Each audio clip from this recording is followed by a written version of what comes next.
If you're married, there's a very good chance that every Social Security break even calculator that you've used could be giving you the wrong answer. Now, this isn't because the math is wrong, it's because it's solving for the wrong problem. So, most calculators compare one person's benefits at age 62 or full retirement age 67 or 70, and it tells you whether or not delaying is a good idea. But retirement doesn't happen just one person at a time. For a lot of folks, this will happen as you look at this together as a household. So there are factors to look at that just a simple calculator looking at one person's history and earnings may not pick up for the total household. So once you factor in survivor benefits, your overall taxes, your investment withdrawals, and how your retirement income will actually work, the so called break even age often becomes nearly irrelevant. So, today I'll show you why many married couples unintentionally could be leaving tens or maybe even more thousands of dollars on the table by focusing just on individual benefits instead of looking at this as a household benefit income item. And later, I'll show you why spending just a little more from your portfolio early in retirement could actually leave many couples better off financially. Now, this could sound backwards, but just stay with me because here's what happens. A husband opens this online calculator, he enters his earnings record, he then compares his claiming at age 62 versus age 70, and the calculator may say the break even age to take the larger benefit is at least age 80, 81, 82. So he thinks this is always better to wait. Simple enough, except his wife may also have benefits. And if she doesn't have her own earnings history, she may still qualify for a spousal benefit and vice versa. So maybe one spouse earns significantly more than the other. Maybe one spouse is likely to outlive the other by 5, 10, 15 plus years. So suddenly, this is not just one Social Security decision, it's an income planning decision for the entire household. So that's where many calculators can fall apart, is not looking at this comprehensively for the whole household and across all these different planning areas. So one of the biggest shifts that we help clients make at Cornerstone Wealth Planning is helping them view and stop seeing retirement as just separate account and separate decisions. Instead, we want to see everything working together and connected. Social Security, taxes, investment withdrawals for income, healthcare, estate planning, overall cash flow. And because every decision affects another, we need to understand how they all integrate together. So, Social Security is one of these best examples of this. Most people ask, when should I claim? While the better question certainly could be, how should our household create the most lifetime income after taxes? And those can be two very different and important questions to separate. So here's one of the biggest reasons break even calculations can simply be misleading for a household couple, and that's looking at survivor benefits. Because when one spouse passes away, the surviving spouse would generally keep the larger Social Security benefit being paid between the two. That smaller benefit disappears completely. So think about that for just a moment. If the higher earner delays until age 70, that larger benefit doesn't just last while both spouses are alive, it would be continuing to pay for the rest of the surviving spouse's life.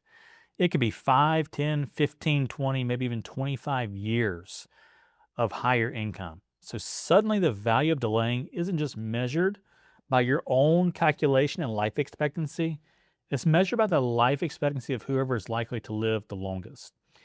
Now, for many couples, especially where one spouse has earned considerably more, this completely changes the analysis overall.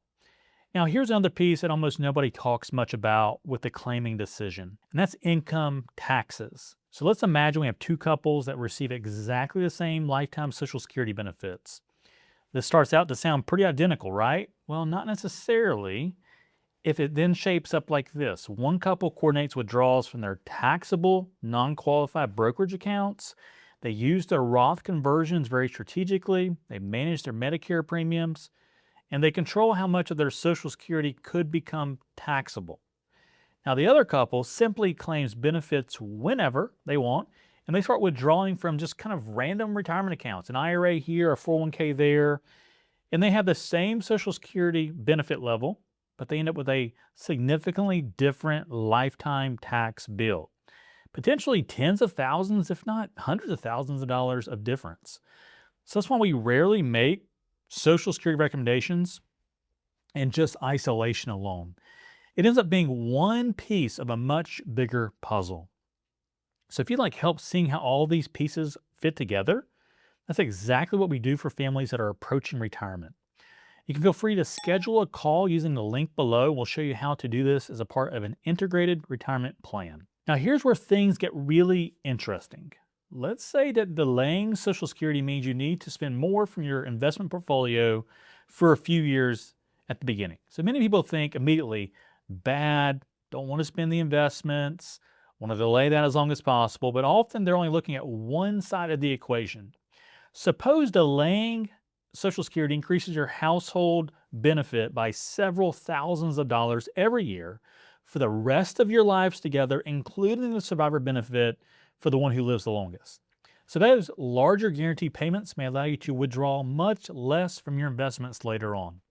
So yes, your portfolio may shrink slightly during these early retirement years while you delay, but because your guaranteed income is permanently higher, you may preserve more portfolio value over the following 20 or 30 years. And this is exactly why we tell clients that we shouldn't just evaluate Social Security separately from your overall withdrawal strategy. They're very interconnected or integrated. And here's a framework that we like to use with clients. Instead of asking, when should I claim? We want to look at this comprehensively and put together an overall retirement plan on the front end. So the first, let's calculate the retirement income gap.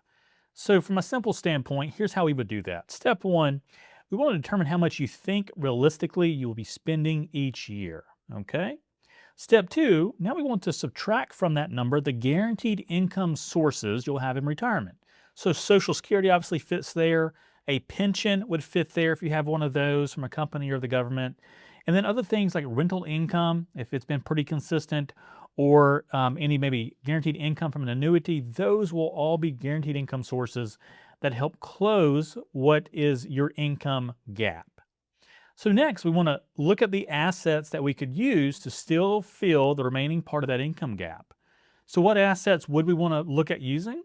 Potentially taxable investment accounts, traditional IRAs, Roth accounts, cash reserves, or some combination of all these, depending upon how these all work together for tax efficiency. Only then do we determine the best Social Security claiming strategy for the household. So notice the order here that we're putting together. Income planning first, claiming strategy second, not the other way around. So for simplicity, let's look at an example together. We have a married couple who needs to spend about $110,000. If they both claim Social Security immediately, then they're going to receive about $55,000 annually in combined benefits. So their investments now need to provide this extra income gap of $55,000. So let's imagine they delay the higher earner until age 70. So for several years, their investments provide this income, they withdraw more. But once the benefits begin, Social Security now provides $72,000 annually instead of $55,000. So now their investments only need to provide this $38,000 difference. So that's $17,000 less coming from the portfolio every single year throughout the rest of retirement. And remember, that larger benefit could continue or will continue for the surviving spouse for decades into the future if there's one that predeceases. So this is why simply comparing cumulative benefits often misses the bigger picture. Now, another factor that can be missed as well is looking at overall investment risk. So let's suppose markets perform poorly during your first few retirement years. Now, if you've delayed Social Security and you're withdrawing more from investments during a difficult period, you may in fact hit a risk that a lot of folks don't think about while they're saving and still working, but it matters a lot once you retire. That's the sequence of returns risk. So here's the other side. Later in retirement, higher guaranteed income reduces the reliance on your investment withdrawals. So again, it's a trade-off. It's not a right or wrong answer, which is why blanket advice like always claim at 62 or always wait till 70 simply is not the right answer. Here's why. Another reason to think about is maybe one spouse has significant health concerns. Maybe both spouses earn similar incomes. Perhaps there's a pension involved. Maybe there's a difference in overall age. Maybe one spouse is 10 years younger, more or less. And maybe you're planning for other tax planning ideas like large Roth conversions. And maybe you're trying to stay below certain income thresholds to avoid things like Medicare IRMA. Now, every one of those variables will change the math of what makes the most sense from an overall standpoint for claiming together with Social Security. That's why online calculators can only go so far. They don't know your tax return, they don't know your investment accounts and your desire for risk, and they certainly don't fully understand your goals. They certainly don't know what happens if one spouse lives to 95 or even 100. So at Cornerstone Wealth Planning, we don't start with just a Social Security calculator. We want to start by talking about life and your goals, and then look at things like your balance sheet with assets and liabilities or debts, plan out your retirement income statement, and understand what your income gap may be and how we will fill that gap appropriately. Then we want to coordinate your Social Security, your tax planning, your portfolio withdrawals, your Roth conversion goals, Medicare planning, estate planning, and everything else that works together. Because retirement isn't about maximizing one decision. It's about optimizing all of them. And there's one lesson I hope you take away today. It's going to be this: that the best Social Security decision for a married couple usually isn't found by looking at just one person's break-even age on an online calculator. It's found by understanding how every dollar interacts with other decisions you'll make throughout retirement. So sometimes delaying it is exactly the right answer. Other times, claiming earlier can make perfect sense for the household. And sometimes drawing from your portfolio before claiming actually could create a greater lifetime income level with lower taxation. So the answer depends on how all these pieces fit together for you. So if you'd like help seeing what that looks like for your own retirement, then please click the link below to schedule a conversation with our team. We will help you build an integrated retirement plan that connects your Social Security decisions with taxes, investment withdrawals, healthcare planning, and your long-term income strategy, so you can retire with confidence instead of guesswork. If you found this video helpful, be sure to watch the next video coming up soon.